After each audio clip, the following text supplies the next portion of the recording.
औज़ुबिल्लाहिमिनश्शैतानिर्रजीम बिस्मिल्लाहिर्रहमानिर्रहीम।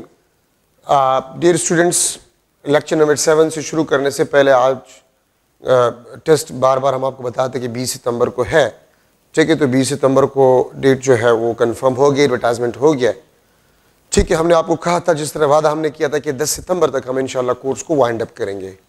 अगर एक दिन या 2 दिन लेक्चर्स अपलोड नहीं हुए तो थोड़ा सा आप लोग तहम्मुल से काम लें, क्योंकि मुझे भी 2 दिन 3 दिनों से बुखार भी था, टेम्परेचर भी था, थ्रोट इन्फेक्शन भी था, गला बिल्कुल बैठ गया था। और अब जान साहब जो है उसका मलेरिया है, ठीक है, तो वो भी बेड रेस्ट पे है।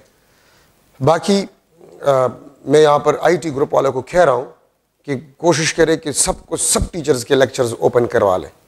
तो जो चैप्टर जो टॉपिक्स किसी भी टीचर के हो पढ़ा करें, टाइम नहीं है अभी आपके पास, अब पढ़ा करें, ठीक है। जो इंसान सीखना चाहता है तो वो किसी से भी सीख सकता है, और हमारे साथ सारे टीचर्स अल्हम्दुलिल्लाह अच्छे हैं, ठीक है। तो आप टाइम वेस्ट मत करें, टाइम को सही तरीके से मैनेज करें। मैं बार बार आपको बता रहा हूँ, टेंशन मत ले, टेंशन की किश्तियों को जला दे, ठीक है। आप रेगुलरली टाइम को सही तरीके से मैनेज कर ले। मैं आपको गारंटी देता हूँ, लेक्चर्स को कौन से लेक्चर्स आप सुन रहे हैं, देख रहे हैं, उसको सही तरीके से मैनेज करें। मैं आपको गारंटी देता हूँ इंशाल्लाह आपको कोई प्रॉब्लम नहीं होगी। और अगर आप लोगों ने टेंशन लिए तो अगर हम जो भी करें, अगर हम जो भी करें, जितने भी अच्छा पढ़ा ले, ठीक है, इवन वो MCQ जो यहाँ पर अगर हम पढ़ा भी ले, ठीक है, और अगर वो आपकी खुशकिस्मती की वहाँ पर आ भी जाए, वो भी आप नहीं कर सकते अगर आप लोगों ने टेंशन ली है, ठीक है। तो आप टेंशन मत ले, टेस्ट आप लोगों ने देना है, ठीक है। बोल्ड रहे, साबित कदम रहे, ठीक है, जिक्र करें और स्टडी करें, टाइम को सही तरीके से मैनेज करें। टेंशन आप लेंगे तब भी आप टेस्ट देंगे, टेंशन अगर आपने नहीं लिया तब भी आप टेस्ट देंगे। लेकिन अगर आपने टेंशन नहीं ली और आप स्टडी कर रहे हैं तो आपका स्टडी ज़्यादा इफेक्टिव होगा। लेकिन अगर आप लोगों ने टेंशन ली है और आप स्टडी कर रहे हैं तो वो इफेक्टिव नहीं होगा, ठीक है। तो ये बात याद रखिए। अच्छा, मैं कोशिश करूँगा वो स्टूडेंट्स जो स्टार्ट से पढ़ रहे हैं उसके लिए मैं स्टार्ट चैप्टर्स जो है वो लेक्चर्स भी अपलोड करूँगा, और लास्ट चैप्टर्स जो है 7, 8, 9 उसके लेक्चर्स भी अपलोड करूँगा। उन स्टूडेंट्स के लिए जिसने फर्स्ट चैप्टर्स पढ़े, खुद पढ़े या कहीं से पढ़े, ठीक है, और वो लास्ट चैप्टर्स पढ़ना चाहते हैं तो वो लास्ट चैप्टर्स जो है उसके लिए मैं करवा लूँगा, वो भी करवा लेंगे, ठीक है। तो इसलिए आप लोगों का फ़ायदा होगा। Now lecture number 7, first year, chapter number 2, resolution of vector. Resolution of vector addition of vector का अपोजिट प्रोसेस है। एडिशन ऑफ वेक्टर में हम 2 या 2 से ज़्यादा वेक्टर्स को एड करते to get a single vector, और रेजोल्यूशन ऑफ वेक्टर में हम एक वेक्टर को स्प्लिट करते हैं into 2 or more than 2 components। Component का क्या होता है? कंपोनेंट आपके पास क्या होता है? The projection of vector on any axis. अगर मैं कह दूं x component, so the projection of a vector on x axis. अगर मैं कह दूं y component, the projection of vector on y axis. अगर मैं कह दूं z component, the projection of vector on z axis, ठीक है। अब fx, the projection of vector on x axis. fy, the projection of vector on y axis, ठीक है। तो इसको हम कंपोनेंट कहते हैं। और हम रिजोल्यूशन ऑफ वेक्टर क्यों करते हैं? To know effective component of a vector. एक वेक्टर का इफेक्टिव कंपोनेंट आपके पास कितना होगा, या एक फोर्स का इफेक्टिवनेस कितना होगा, ठीक है। तो उसको मालूम करने के लिए बेसिकली हम रिजोल्यूशन ऑफ वेक्टर को करते हैं। अब ये आपके पास एक मास है, मैंने इसके साथ एक रस्सी लगाया हुआ है, फोर्स F लगाकर मैं इसको खींच रहा हूं। तो अगर मैं इस फोर्स F का प्रोजेक्शन ड्रॉ करूं x एक्सिस पे, this is the fx component, x component, ये projection of force on y component. तो ये fx कंपोनेंट, x कंपोनेंट, ये y कंपोनेंट, और थीटा आपके पास this is the angle with a horizontal axis, क्योंकि हमारा रेफरेंस एक्सिस x एक्सिस है यहां पर।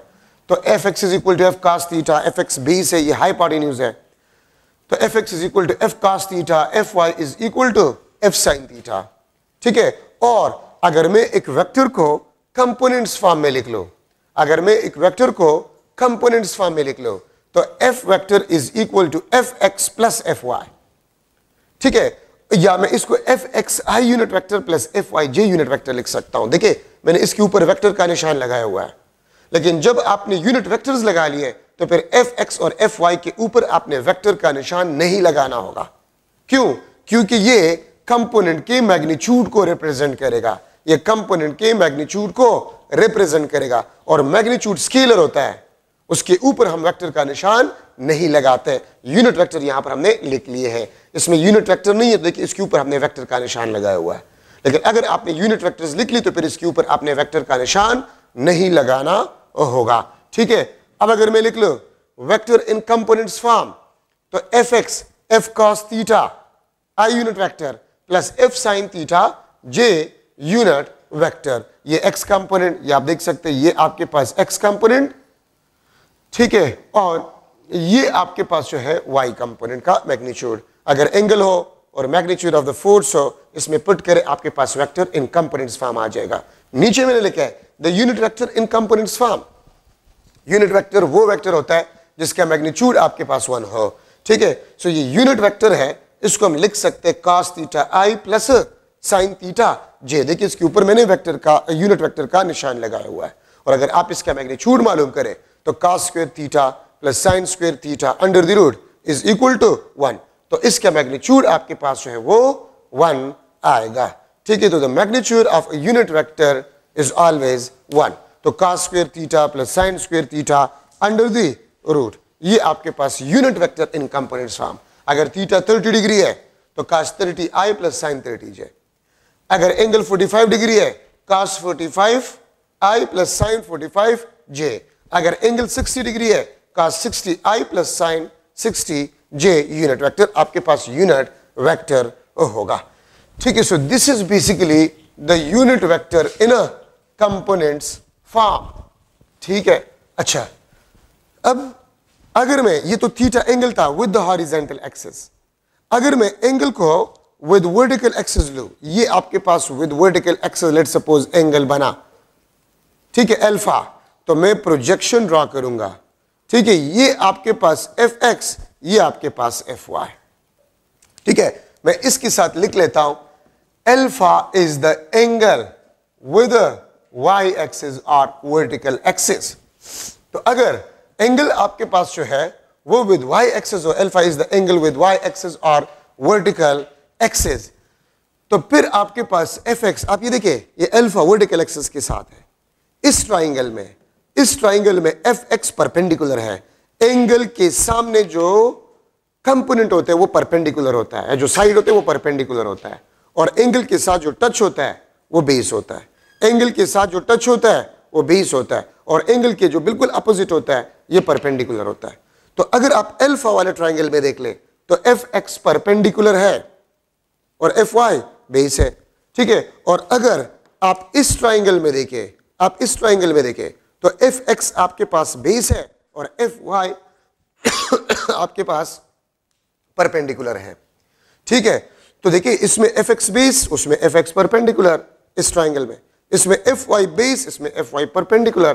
तो देखिए आपके पास इसमें, ये तो हम कर चुके हैं, ये बेस हाइपोटेन्यूज तो cos थीटा उसमें आ रहा था, लेकिन इसमें देखिए एफ एक्स इज परपेंडिकुलर, तो परपेंडिकुलर बाय हाइपोटेन्यूज ये आपके पास जो है sin थीटा होगा। तो मैं लिख लूंगा F X is equal to F sine alpha. ठीक है, एंड एफ वाई आपके पास जो है एफ cos अल्फा।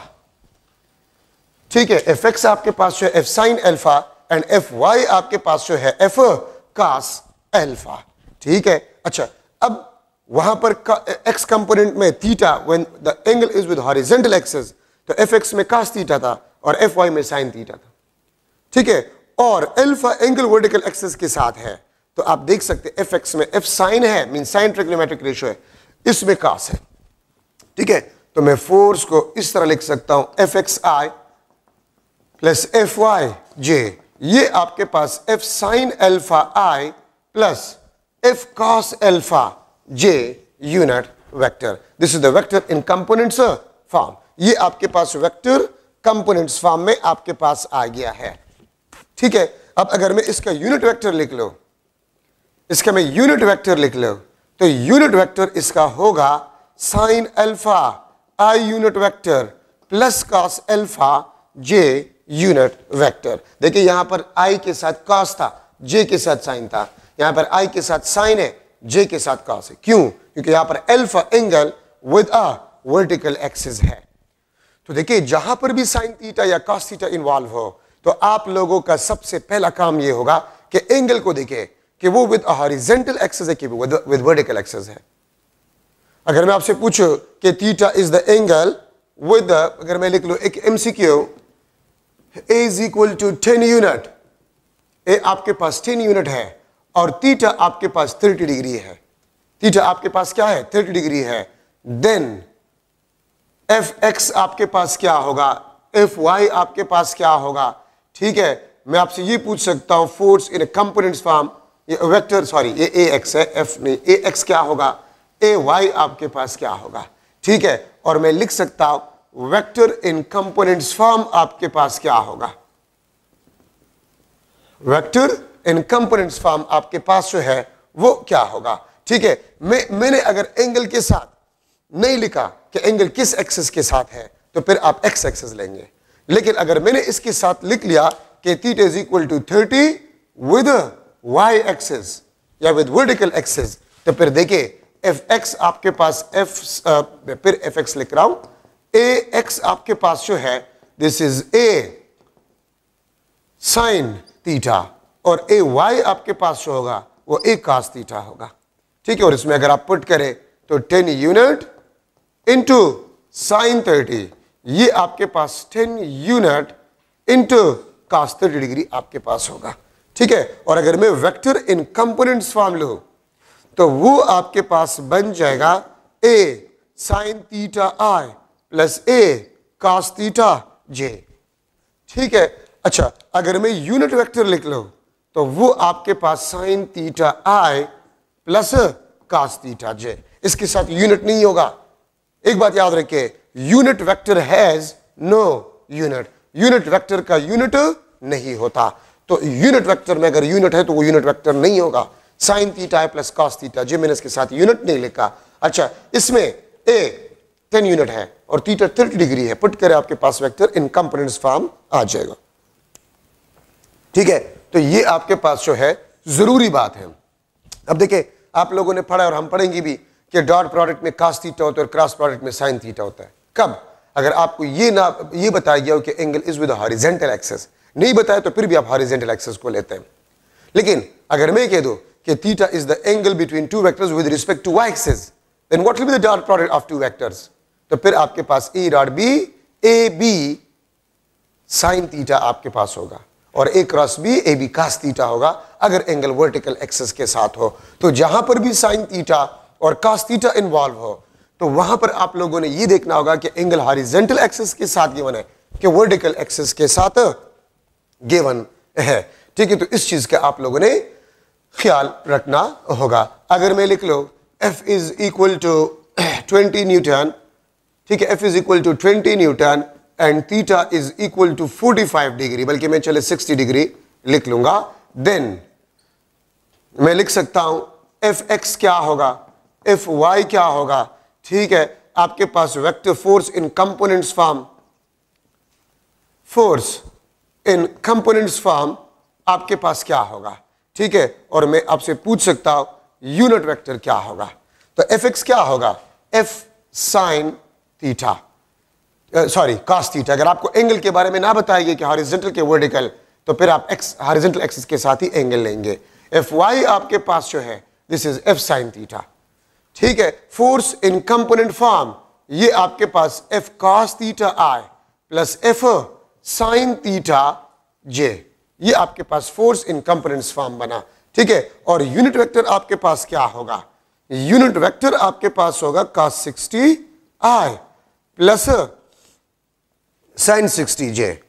ठीक है, और आपको पता है कि cos 60 जो है वो आपके पास 0.5 आई और ये आपके पास 0.866 जे। इसके साथ अगर न्यूटन हो तो फिर ये यूनिट वेक्टर नहीं होगा, तो आपने यूनिट को पुट नहीं करना होगा। दिस इज द फोर्स, ठीक है, the unit vector of the force which is 0.5 I unit vector plus 0.866 J unit vector. ठीक है, तो ये आपके पास एक मॉडल एमसीक्यू बन गया है। सही है, अब अगर आपके पास मैग्नीट्यूड, अगर आपके पास कंपोनेंट हो, मैग्नीट्यूड ऑफ वेक्टर आपने मालूम करना है। मैग्नीट्यूड ऑफ वेक्टर, तो f is equal to F x square plus F y square, ये 2D के लिए। ठीक है, अगर 3D हो तो fx² plus fy² plus fz², ये आपके पास 3 डायमेंशनल। ठीक है, और अगर मैं डायरेक्शन को लूं फॉर डायरेक्शन ऑफ फोर्स, तो डायरेक्शन ऑफ फोर्स के लिए tangent theta is equal to fy divide by fx।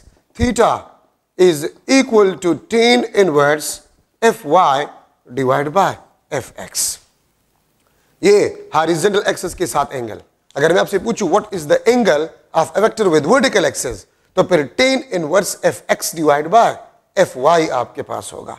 fx divide by fy आपके पास फिर होगा अगर मैं कह दूं कि theta is the angle with y axis. लेकिन अगर tan inverse fy divide by fx है, so this is the angle with horizontal axis. तो ये आप डायरेक्शन के लिए मालूम कर सकते हैं। अच्छा, यहां पर स्टूडेंट्स पूछते हैं कि अगर आपसे पूछ लिया जाए what is the direction of a vector if the vector is in 3D, तो वो फर्स्ट ईयर में FSC में नहीं है। ठीक है, हाई लेवल पे है। डायरेक्शन को साइंस से हम डायरेक्शन ऑफ 3 डायमेंशनल वेक्टर को मालूम कर सकते हैं। यहां पर नहीं है तो उस पर हम टाइम जाया नहीं करेंगे। ठीक है, ये बात याद रखें। So this is the for the direction of a vector. अब एक MCQ अगर मैं लिख लूं, लेट सपोज फोर्स है 3 न्यूटन का, Fx 1 न्यूटन है, Fz आपके पास 2 न्यूटन है, तो Fy आपके पास क्या होगा? A option 1 newton, B option 2 newton, C option 0 newton और डी ऑप्शन 0.5 न्यूटन। ठीक है, मिसिंग कंपोनेंट आप किस तरह मालूम करते हैं? तो देखिए यही फार्मूला है, f² is equal to fx² plus fy² plus fz²। ठीक है, तो आप अगर इस फोर्स को देख ले, 3² 9 न्यूटन, fx 1² fy मिसिंग है, y², fz आपके पास 2², तो 2² 4 प्लस 1 5, तो 5 के साथ में क्या ऐड कर जाओ कि 9 आ जाए, तो 4, और 4 को मैं लिख सकता हूं 2²। तो इसका मतलब ये होगा the missing component is a 2 Newton. ये फॉर्मूला आप लोगों ने इस्तेमाल करना होगा। f 3 Newton, square 9, fz 2² 4, fx² 1², तो 4 प्लस 1 5 के साथ में क्या ऐड कर जाऊं, ठीक है, कि आपके पास 9 आ जाए, तो 4 और 4 आपके पास 2 का स्क्वायर, तो मिसिंग कंपोनेंट आपके पास होगा, इट विल बी 2। ठीक है, एक और MCQ मैं लास्ट MCQ करवा रहा हूं। अगर मैं इस तरह लिख लो कि आपके पास AX जो है दिस इज 6 यूनिट, AY आपके पास जो है दिस इज 8 यूनिट, AZ आपके पास क्या होगा if A is equal to 10, अगर A आपके पास 10 यूनिट हो, ठीक है, A आपके पास क्या हो 10 यूनिट हो, तो AZ आपके पास क्या होगा? A option 3 unit, B option 2 unit, C option 1 unit, ठीक है, और D option 0 unit. Missing component तो आप देखिए सबसे पहले ए कितना है 10 है, ठीक है, तो मैं लिख लूंगा a² is equal to ax² plus ay² plus az²। a आपके पास 10² है, ax आपके पास है वो 6² है, ay आपके पास है वो 8² और az इज मिसिंग, तो 10² आपके पास क्या बन जाता है 100, 6² 36 प्लस 64 एंड az², तो 36 प्लस 64 100 आ गया है, तो इसका मतलब ये होगा कि az आपके पास क्या होगा 0 यूनिट होगा। ठीक है, तो ये आपके पास एक दूसरा मॉडल MCQ है for the missing component, for the missing component.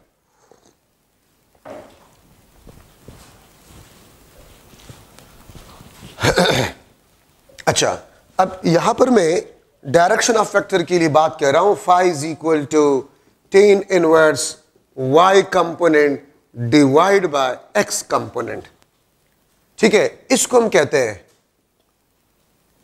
This is a calculator result, this is the calculator result, और इसके साथ लिखा गया है irrespective of sign, irrespective of sign मतलब पॉजिटिव है कि नेगेटिव है, ठीक है, तो हम साइन जो है उसको नहीं लेते।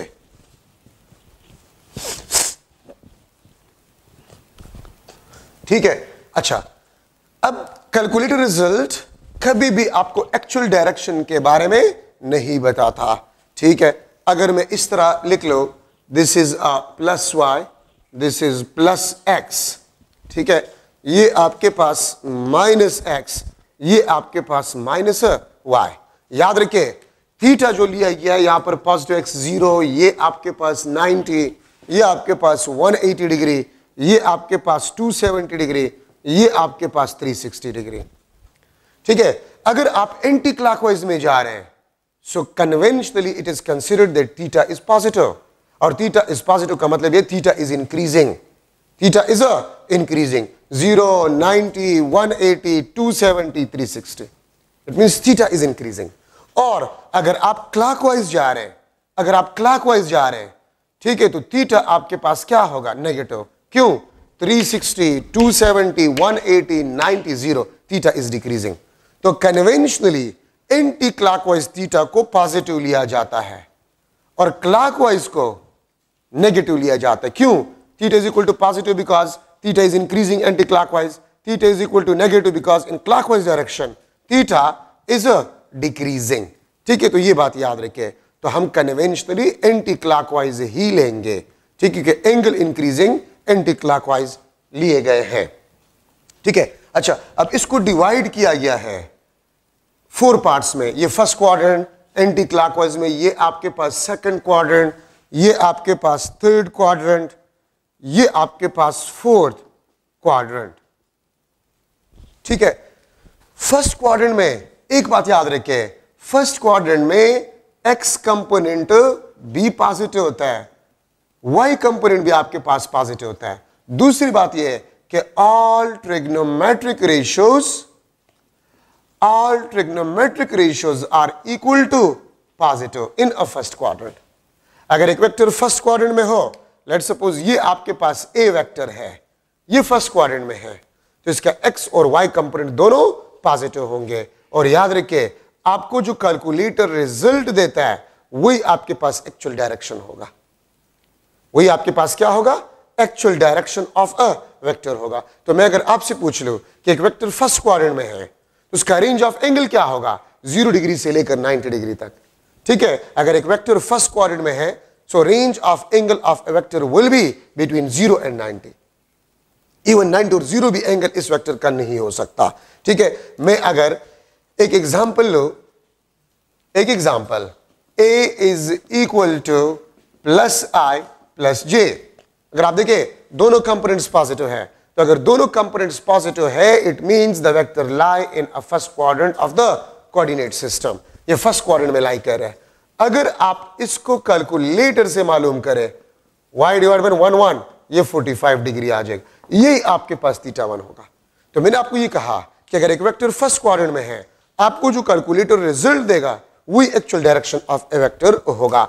अगर एक वेक्टर सेकंड क्वाड्रेंट में है, लेट्स सपोज ये बी, कैलकुलेटर आपको ये रिजल्ट देगा phi 2, ठीक है, कैलकुलेटर आपको ये रिजल्ट देगा, लेकिन हमारा रेफरेंस एक्सिस तो पॉजिटिव एक्स एक्सिस है, ठीक है। तो फिर इसका जो एक्चुअल डायरेक्शन होगा वो ये होगा, this will be the actual direction. इसको हम कहते हैं दिस इज थीटा 2, ये आपके पास थीटा 2 होगा एक्चुअल डायरेक्शन। अब इस एक्चुअल डायरेक्शन को हम किस तरह मालूम करेंगे? 180 से, ये देखिए 180 एंगल है, ये 180 से अगर आप कैलकुलेटर रिजल्ट को सब्ट्रैक्ट करेंगे तो आपके पास actual direction of a vector आपके पास आ जाएगा, ठीक है। सेकंड क्वाड्रेंट में याद रखिए x component negative, y component आपके पास पॉजिटिव होता है, ठीक है। और इसमें only sine theta is equal to positive. Second quadrant में सिर्फ साइन थीटा आपके पास पॉजिटिव होता है, ठीक है। अच्छा, अगर मैं लूं बी वेक्टर, ये भी आपके पास एग्जांपल, अगर मैं लिख लो B vector minus i plus j, तो देखिए x component is negative, y component is positive, it means the vector lie in a second quadrant of the coordinate system. तो अगर सेकंड क्वाड्रेंट में ये वेक्टर लाई कर रहे हैं तो इसका जो एंगल होगा वो 90 और 180 के दरमियान होगा। अगर एक वेक्टर सेकंड क्वाड्रेंट में है the range of angle is between 90 and 180 degree. अगर आप लोग कैलकुलेटर से रिजल्ट मालूम करें 1 डिवाइड बाय 1, यहां पर मैंने लिखा इररिस्पेक्टिव ऑफ साइन, तो देखिए माइनस है लेकिन मैंने माइनस पुट नहीं किया। क्यों? मैं कंपोनेंट्स के मैग्नीट्यूड ले रहा हूं और मैग्नीट्यूड कभी भी नेगेटिव नहीं हो सकते, इसलिए इररिस्पेक्टिव ऑफ साइन का मतलब आपके पास ये होगा। ठीक है, ये मुझे 45 एंगल देगा। कैलकुलेटर से आप रिजल्ट मालूम करें इस वेक्टर का तो ये आपको 45 रिजल्ट देगा, लेकिन एक वेक्टर अगर सेकंड क्वाड्रेंट में है उसका 45 डिग्री एंगल पॉसिबल नहीं है, एंगल पॉसिबल नहीं है। ठीक है, तो फिर आप क्या करेंगे? फिर आप इस तरह करेंगे कि आप लोग 180 से कैलकुलेटर रिजल्ट को सब्ट्रैक्ट करेंगे y डिवाइड बाय x। ठीक है, कैलकुलेटर रिजल्ट को आप क्या करेंगे? सब्ट्रैक्ट करेंगे, तो θ2 180 डिग्री माइनस φ2। तो अब यहां पर अगर आप देख लें तो आपके पास θ2 180 डिग्री माइनस 45 डिग्री, तो ये आपके पास 135 डिग्री एंगल बनाएगा। अब ठीक है, ये एक्चुअल डायरेक्शन है। 45 degree is not the actual angle of vector lie in a second quadrant of the coordinate system. 135 degree इसका एक्चुअल एंगल है। अच्छा, थर्ड क्वाड्रेंट आपके पास जो है इसमें x कंपोनेंट भी नेगेटिव होगा, y कंपोनेंट भी आपके पास नेगेटिव होगा। ठीक है, और इसमें only tangent theta is positive, सिर्फ टेंजेंट थीटा इसमें पॉजिटिव होगा। ठीक है, अच्छा, अब अगर इसमें आपके पास एक वेक्टर है, this is C vector, calculator आपको ये रिजल्ट देगा, कैलकुलेटर आपको ये रिजल्ट देगा φ3, ये कैलकुलेटर रिजल्ट होगा, लेकिन एक्चुअल डायरेक्शन तो आपके पास ये है, ये θ3 है। तो आप क्या करेंगे? θ3 आपके पास जो होगा 180 डिग्री प्लस φ3, कैलकुलेटर रिजल्ट को आप 180 डिग्री के साथ ऐड करेंगे। ठीक है, आप इसको ऐड करेंगे तो 180 degree plus tan inverse y by x, ये आपके पास θ3 बन जाएगा। ठीक है, तो मैं अगर लिख लो c vector is minus i minus j, मैं जानबूझ के ऐसे वेक्टर्स को ले रहा हूं कि कैलकुलेटर आपको चारों क्वाड्रेंट में 45 डिग्री रिजल्ट देगा, जानबूझ के मैं ऐसे एग्जांपल्स को ले रहा हूं। ठीक है, आपके पास φ3 tan इनवर्स माइनस माइनस आप नहीं ले रहे 1 1 45 डिग्री, तो क्या एक वेक्टर अगर थर्ड क्वाड्रेंट में है तो उसका एंगल 45 डिग्री हो सकता है? नो, उसका एंगल 180 और 270 के दरमियान होगा। तो आप क्या करेंगे? आप θ3 लेंगे which will be equal to 180 degree plus 180 degree plus 45 degree, और ये आपके पास 225 degree. This is the actual direction of a vector. ठीक है, ये आपके पास क्या है? Actual direction of a vector है 225 डिग्री। ठीक है, तो ये आपके पास थर्ड क्वाड्रेंट में इंपॉर्टेंट चीजें आपके पास हो गए। अब फोर्थ क्वाड्रेंट में याद रखिए x component is positive, y component आपके पास जो है इट इज नेगेटिव। ठीक है, x कंपोनेंट पॉजिटिव है, y कंपोनेंट इज नेगेटिव, और याद रखिए only cos theta is equal to positive, इसमें cos थीटा आपके पास पॉजिटिव होगा। कैलकुलेटर आपको ये रिजल्ट देगा, दिस इज φ4, ये कैलकुलेटर रिजल्ट होगा, लेकिन हम तो एंगल एंटी क्लॉकवाइज में ये लेते हैं, ये आपके पास एक्चुअल एंगल होगा θ4। तो मैं क्या करूंगा? मैं 360 से अगर φ4 को सब्ट्रैक्ट करूंगा तो थीटा एंगल आपके पास आ जाएगा। अब अगर मैं एक एग्जांपल इसका लूं, ये आपके पास डी वेक्टर है d vector, this is plus i minus j. आप देखिए इसका x कंपोनेंट पॉजिटिव है, y component is negative, it means the vector lie in a fourth quadrant of the coordinate system. तो अगर फोर्थ क्वाड्रेंट में एक vector लाई करे तो उसका एंगल 270 और 360 डिग्री के दरमियान होगा। 270 और 360 के दरमियान आपके पास एंगल होगा अगर एक वेक्टर फोर्थ क्वाड्रेंट में लाई कर रहा है। ठीक है, अगर मैं कैलकुलेटर से रिजल्ट मालूम करूं, ठीक है, 1 डिवाइड बाय 1, ये आपके पास है 45 डिग्री। तो देखिए कैलकुलेटर ने फिर आपको 45 डिग्री रिजल्ट दिया, लेकिन 45 डिग्री एंगल एक वेक्टर जो फोर्थ क्वाड्रेंट में लाई करे उसका नहीं हो सकता। तो आप क्या करेंगे? अब 360 में अगर लिख लो थीटा 4, 360 डिग्री, ठीक है, माइनस कैलकुलेटर रिजल्ट, ठीक है, आप कैलकुलेटर रिजल्ट से 360 से कैलकुलेटर रिजल्ट को सब्ट्रैक्ट करें, या मैं इस तरह भी लिख सकता हूं theta 4 360 degree minus tan inverse y divide by x। तो आपके पास थीटा 4 बन गया 360 डिग्री माइनस 45, ये आपके पास 315 डिग्री आपके पास बन गया, which is the actual direction of vector D which lie in a fourth quadrant of the coordinate system। तो देखिए इन एग्जांपल्स को करने का मेरा मकसद ये है कि फर्स्ट ऑफ ऑल तो आप कंपोनेंट्स को देखें, कंपोनेंट से आपको पता चल जाएगा कि वेक्टर किस क्वाड्रेंट में लाई कर रहा है, तो आपको रेंज ऑफ एंगल का पता चल जाएगा। अगर एक वेक्टर फर्स्ट क्वाड्रेंट में है तो कैलकुलेटर आपको जो रिजल्ट देगा वही एक्चुअल डायरेक्शन होगा। अगर एक वेक्टर सेकंड क्वाड्रेंट में, कैलकुलेटर आपको जो रिजल्ट देगा उसको आपने 180 से सब्ट्रैक्ट करना होगा, ठीक है। अगर एक वेक्टर थर्ड क्वाड्रेंट में, कैलकुलेटर आपको जो रिजल्ट देगा उसको आपने 180 के साथ ऐड करना होगा, ठीक है। अगर एक वेक्टर फोर्थ क्वाड्रेंट में है तो आपने 360 से कैलकुलेटर रिजल्ट को सब्ट्रैक्ट करना होगा, तब आपके पास actual direction of a vector आ जाएगा, ठीक है। तो ये आपके पास जरूरी बात है। तो सबसे पहले कंपोनेंट्स आपको बताएंगे कि वेक्टर किस क्वाड्रेंट में लाई कर रहा है। मैं अगर एक एमसीक्यू इस पे बना लूं, आपके पास है a is equal to 10√3i minus 10j, then theta of the vector will be dash, which is basically the direction of vector। Direction of vector आपके पास क्या होगा, ठीक है। ए ऑप्शन 30 डिग्री, ठीक है। बी ऑप्शन आपके पास जो है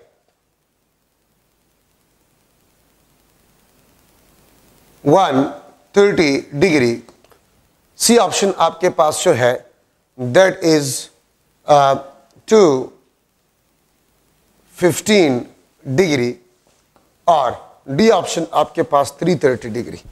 so what will be the direction of vector. तो सबसे पहले देखिए वेक्टर किस क्वाड्रेंट में लाई कर रहे हैं, x is positive y is negative, vector line fourth quadrant, ये नहीं हो सकता, ये नहीं हो सकता, ये नहीं हो सकता, दिस इज द आंसर, क्योंकि 330 आपके पास फोर्थ क्वाड्रेंट से है। और अगर आप सोल्यूशन करना चाहते हैं तो 5 is equal to 10 inverse 10 divide by 10√3, this is cancel, ये आपके पास 30 डिग्री आ जाएगा।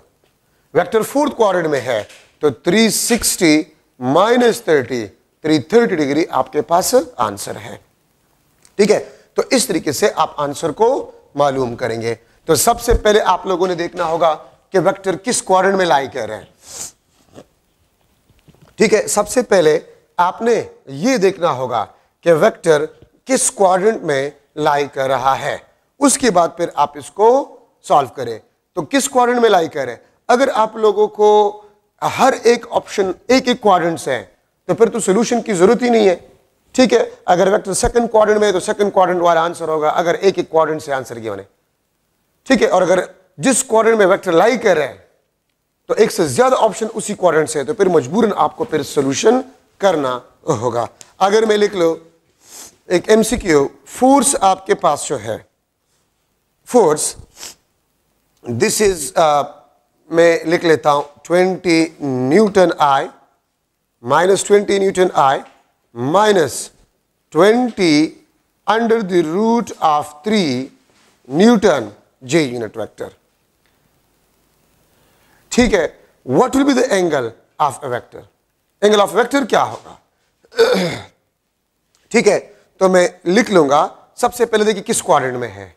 मैं अगर इसी ये थर्ड क्वाड्रेंट से, मैं थर्ड क्वाड्रेंट से 2-3 ऑप्शंस आपको दे देता हूं, ठीक है। तो आंसर आपके पास क्या होगा, ये आप देखिए दोनों नेगेटिव, तो थर्ड क्वाड्रेंट से, और थर्ड क्वाड्रेंट में एंगल 180 और 270 के दरमियान आपके पास होगा।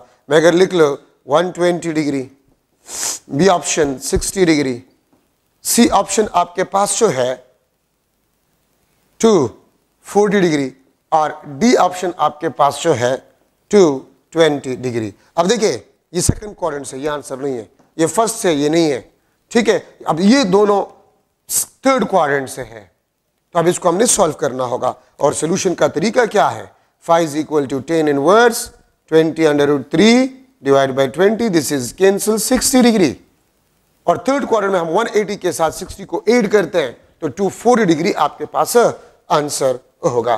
ठीक है, so these are the two model MCQ for the unit. ठीक है, अगर मैं इस तरह लिख लो एक एमसीक्यू कि आपके पास ए जो है minus x I plus A y j then theta is equal to dash. ठीक है, tan inverse A y divide by A x. B option आपके पास 180 degree minus tan inverse A y divide by A x. C option 180 degree plus tan inverse A y divide by A x. D option आपके पास जो है 360 degree minus tan inverse A y divide bye A x. तो आप देखिए vector किस quadrant में लाई कर रहे हैं, x component is negative, y component is positive, the vector lie in a second quadrant of the coordinate system. तो this is the possible angle of this vector. ठीक है, क्यों सेकंड क्वाड्रेंट में आपके पास अभी हम डिस्कस कर चुके हैं कि 180 से आप कैलकुलेटर रिजल्ट को क्या करेंगे, सब्ट्रैक्ट करेंगे। ठीक है, तो ये आपके पास रेजोल्यूशन ऑफ वेक्टर में इंपॉर्टेंट डिस्कशन आपके पास हो गया है। अब यहां पर मैं लिख रहा हूं addition of vector, addition of vectors by rectangular components method, जिसको हम एनालिटिक मेथड भी कहते हैं। जिसको हम क्या कहते हैं, एनालिटिक मेथड भी इसको हम कहते हैं। तो रेक्टेंगुलर कंपोनेंट्स मेथड में हम क्या करते हैं, हम रेक्टेंगुलर कंपोनेंट्स को ऐड करते हैं, same rectangular components. Perpendicular components को हम रेक्टेंगुलर कंपोनेंट्स कहते हैं। ठीक है, अगर ये आपके पास वेक्टर है a is equal to A x I plus A y j plus A z k, और b आपके पास जो है this is B x I plus B y j plus B z k, तो रिजल्टेंट आपके पास जो होगा this will be equal to a plus B. तो देखिए आप x कंपोनेंट को x के साथ ऐड करें, y कंपोनेंट को y के साथ ऐड करें, z कंपोनेंट को z के साथ ऐड करें, तो ax plus bx i ay plus by j az plus bz के यूनिट वेक्टर। ठीक है, रिजल्टेंट आपके पास जो है, ठीक है, अब देखिए अगर आप x कंपोनेंट्स को ऐड करें रिजल्टेंट का x कंपोनेंट आ जाएगा, अगर आप y कंपोनेंट्स को ऐड करें रिजल्टेंट का y आ जाएगा, अगर आप z कंपोनेंट्स को ऐड करें रिजल्टेंट का z कंपोनेंट आपके पास आ जाए। ठीक है, तो आपके पास resultant is equal to r x I plus r y j plus r z k. याद रखिए अगर आप x कंपोनेंट्स को ऐड करें रिजल्टेंट का x कंपोनेंट आ जाएगा, अगर आप y कंपोनेंट्स को ऐड करें रिजल्टेंट का y कंपोनेंट आ जाएगा, अगर आप z कंपोनेंट्स को ऐड करें रिजल्टेंट का z कंपोनेंट आ जाएगा। अब अगर मैं आपसे पूछूं a is equal to 2i minus j plus 3 k, b आपके पास है 4i माइनस 2j प्लस के। ठीक है, और मैं आपसे पूछूं कि आप a प्लस b के मैग्नीट्यूड को मालूम करें, which is basically the magnitude of a resultant vector। मैं आपसे यह भी पूछ सकता हूं कि resultant vector a plus b को मालूम करें। मैं आपसे यह भी पूछ सकता हूं rx क्या होगा, ry क्या होगा, rz आपके पास क्या होगा। इसके वेक्टर फॉर्म भी आपसे पूछ जा सकता है, rx vector, ry vector, rz vector, ये आपके पास क्या होगा। ठीक है, तो आप क्या करें, x कंपोनेंट को x के साथ ऐड करें। ठीक है, x को आप x के साथ 4 plus 2 6i minus 1 minus 2 minus 3j plus 3 plus 1 plus 4k, ये आपके पास रिजल्टेंट वेक्टर आ गया। ठीक है, अब rx आपके पास 6, ry आपके पास 3, rz आपके पास 4। हाँ, अगर मैं ry वेक्टर फॉर्म लिख लो ये आपके पास माइनस 3j होगा, लेकिन अगर ry मैग्नीट्यूड वो 3 होगा, क्योंकि मैग्नीट्यूड कभी भी नेगेटिव नहीं हो सकता, तो ry मैग्नीट्यूड 3 होगा और ry वेक्टर फॉर्म आपके पास होगा वो माइनस 3j आपके पास होगा। ठीक है, तो रेक्टेंगुलर कंपोनेंट्स मेथड में हम x कंपोनेंट्स को ऐड करते हैं to get the x component of resultant, हम y कंपोनेंट्स को ऐड करते हैं to get the y component of resultant, हम z कंपोनेंट्स को ऐड करते हैं to get the z component of the resultant vector. अगर मैं आपसे पूछूं, ठीक है, the sum of A and B is 2i minus 4j plus 2k and their difference is 4i minus 2j plus 6k। ए और B का सम ये है और इनका डिफरेंस अगर आपको नहीं बताया कि a माइनस बी माइनस तो फिर आप a माइनस बी करें, ये है, ठीक है। तो फिर आपसे क्वेश्चंस पूछे जा सकते हैं, ठीक है, कि ए वेक्टर क्या होगा, बी वेक्टर क्या होगा, ए का एक्स कंपोनेंट क्या होगा, ए का वाई कंपोनेंट क्या होगा, ए का जेड कंपोनेंट क्या होगा, ठीक है। आपके पास बी एक्स क्या होगा, बी वाई क्या होगा, बी जेड आपके पास क्या होगा। इवन इसके वेक्टर फॉर्म भी आपसे पूछे जा सकते हैं, ए एक्स वेक्टर फॉर्म क्या होगा, ए वाई वेक्टर फॉर्म क्या होगा, ए जेड वेक्टर फॉर्म क्या होगा, ठीक है। बी एक्स आपके पास जो है वेक्टर फॉर्म क्या होगा, बी वाई वेक्टर फॉर्म क्या होगा, बी जेड आपके पास वेक्टर फॉर्म क्या होगा, ए का मैग्नीट्यूड क्या होगा, बी का मैग्नीट्यूड क्या होगा। देखिए कितने क्वेश्चंस आपसे पूछे जा सकते हैं। ये कितने एमसीक्यूज 1 2 3 4 5 6 7 8 9 10 11 12 13 14 15 16 स्टेटमेंट एक ही है बट क्वेश्चंस 16 है। तो ये 16 क्वेश्चंस आपसे पूछे जा सकते हैं।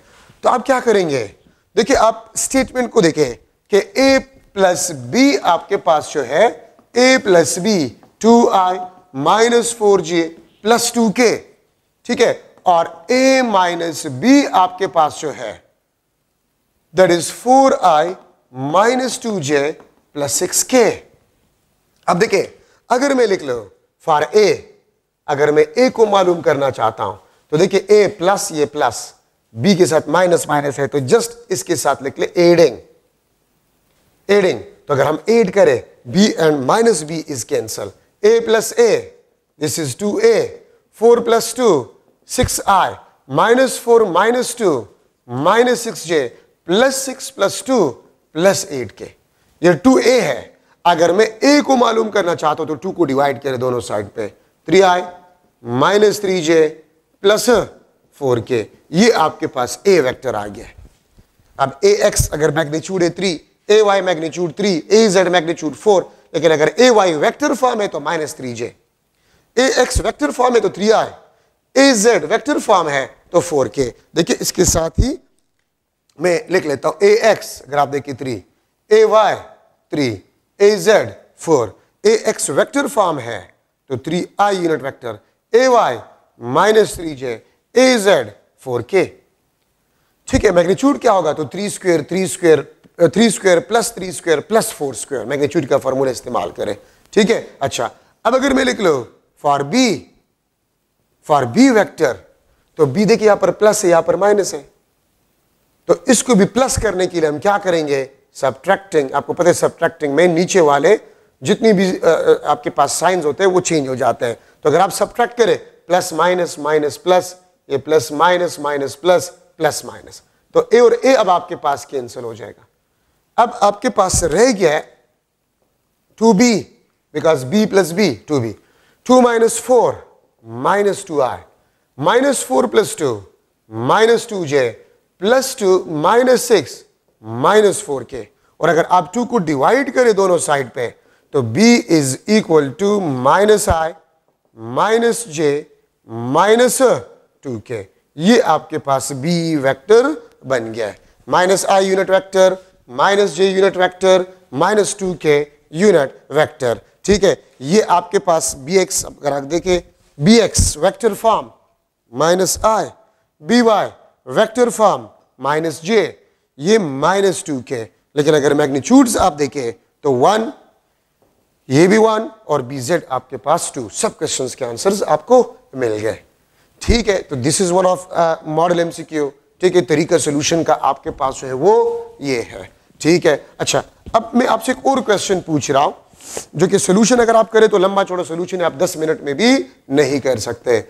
अगर मैं लिख लो a is equal to 10 unit और इसका एंगल जो है theta of a this is 30 degree, b आपके पास 20 यूनिट ठीक है, और इसका बी आपके पास जो है 120 डिग्री है, 120 डिग्री है। मैं आपसे पूछ सकता हूं, बल्कि डबल स्मॉल को ये थोड़ा सा स्मॉल मैग्नीट्यूड हम कर लेंगे, मैं इसको 4 यूनिट कर लूंगा, ठीक है, इसको मैं 3 यूनिट कर लूंगा, ये 4 यूनिट ये 3 यूनिट, वो भी ठीक है, लेकिन वैल्यूज थोड़ा सा बड़ा आता है तो इसलिए मैंने थोड़ा सा चेंज कर लिया। ठीक है, मैं आपसे पूछ सकता हूं R is equal to A plus B magnitude, ठीक है, इसको आप लोग मालूम करें। मैं आपसे पूछ सकता हूं RX क्या होगा, RY क्या होगा, ठीक है। तो अगर आप इसको प्रॉपर तरीके से सॉल्व करेंगे तो A का आप X कंपोनेंट मालूम करेंगे, A का Y कंपोनेंट, B का X, B का Y, फिर X कंपोनेंट्स ऐड करें, रिजल्टेंट का X, ठीक है, फिर अगर आप Y कंपोनेंट्स को ऐड करेंगे, रिजल्टेंट का Y, लंबा चौड़ा कहानी है। लेकिन इसका तरीका क्या है, इसका बहुत आसान तरीका है। आप अगर दो वेक्टर्स के एंगल्स गिवन हो, इसका डिफरेंस निकालें, 120 डिग्री माइनस 30, ये 90, it means the two vectors are perpendicular, ये दो वेक्टर्स परपेंडिकुलर है। और याद रखें, अगर दो वेक्टर्स परपेंडिकुलर हो, ये लेट्स सपोज आपके पास A, ठीक है, ये आपके पास B, ये आपके पास B, ये आपके पास बन गया, दिस इज रिजल्टेंट, ये आपके पास रिजल्टेंट वेक्टर बन गया है। तो अगर दो वेक्टर्स परपेंडिकुलर है तो जो अलोंग x एक्सिस होता है वही रिजल्टेंट का x होता है, और जो अलोंग y एक्सिस होते हैं वही रिजल्टेंट का y होता है। तो जिसका एंगल स्मॉल होता है, आप अगर इसको देखें, ये देखें, ये दोनों वेक्टर्स परपेंडिकुलर है, ये परपेंडिकुलर है, तो इसका रिजल्टेंट ये होगा। अगर मैं इस तरह हेड टू टेल रूल से मिला लूं इसको, ये हेड टू टेल रूल से, ठीक है, रिजल्टेंट आपके पास ये होगा। तो ये रिजल्टेंट का x कंपोनेंट, ये रिजल्टेंट का y, ठीक है। हाँ, अगर मैं इसको इस तरह ट्विस्ट करूं, इसके एंगल 30 डिग्री, इसके एंगल 120, तो फिर भी ये दोनों परपेंडिकुलर है। तो जिस वेक्टर का एंगल स्मॉल होगा वो रिजल्टेंट का x होगा, और जिसका लार्ज होगा वो रिजल्टेंट का y, ठीक है। तो आप देख सकते हैं a प्लस बी दोनों परपेंडिकुलर है, तो 4 square plus 3 square under the root, ये 5 आ जाएगा, ठीक है। आर एक्स आपके पास क्या होगा, यही A 4 यूनिट, आर वाई आपके पास क्या होगा, यही आपके पास B यूनिट। तो अगर दो वेक्टर्स परपेंडिकुलर हो तो रिजल्टेंट का एक वेक्टर x होगा, दूसरा वेक्टर y कंपोनेंट होगा। अगर मैं एक दूसरा MCQ लिख लो, MCQ A आपके पास जो है A is equal to B is equal to 20 unit, A का जो एंगल है थीटा A, ठीक है, मैं थीटा A लिख लूंगा, थीटा A आपके पास जो है मैं इसको लिख लेता हूं, दिस इज 40 डिग्री, और थीटा B आपके पास जो दिस इज 160 डिग्री, ठीक है। तो मैं आपसे पूछ सकता हूं रिजल्टेंट वेक्टर आपके पास क्या होगा, what will be the resultant vector. तो जल्दी से दोनों का डिफरेंस निकालें, 160 माइनस 40, ये आपके पास 120 डिग्री। और हमने एक ट्रिक पढ़ा था कि अगर दो वेक्टर्स के मैग्नीट्यूड बराबर हो और वो एक दूसरे के साथ 120 डिग्री एंगल बनाता हो, तो रिजल्टेंट वेक्टर का मैग्नीट्यूड भी आपके पास वही होगा, 20 यूनिट, ठीक है। अगर दो वेक्टर्स के दरमियान एंगल 120 डिग्री है और उनके मैग्नीट्यूड बराबर है, रिजल्टेंट वेक्टर का मैग्नीट्यूड भी वही होगा, ठीक है। So these are some three model MCQs, ठीक है। इसके बाद नेक्स्ट लेक्चर में इंशाल्लाह हम डॉट प्रोडक्ट पढ़ेंगे, ठीक है। डॉट प्रोडक्ट या स्केलर प्रोडक्ट, वेक्टर प्रोडक्ट हम पढ़ेंगे या क्रॉस प्रोडक्ट, ठीक है, इन दोनों को इंशाल्लाह। और इसके बाद जो है फिर हम इक्विलिब्रियम, ठीक है, और सम इंपॉर्टेंट फोर्सेस वो हम इंशाल्लाह पढ़ेंगे, ठीक है। Thank you so much.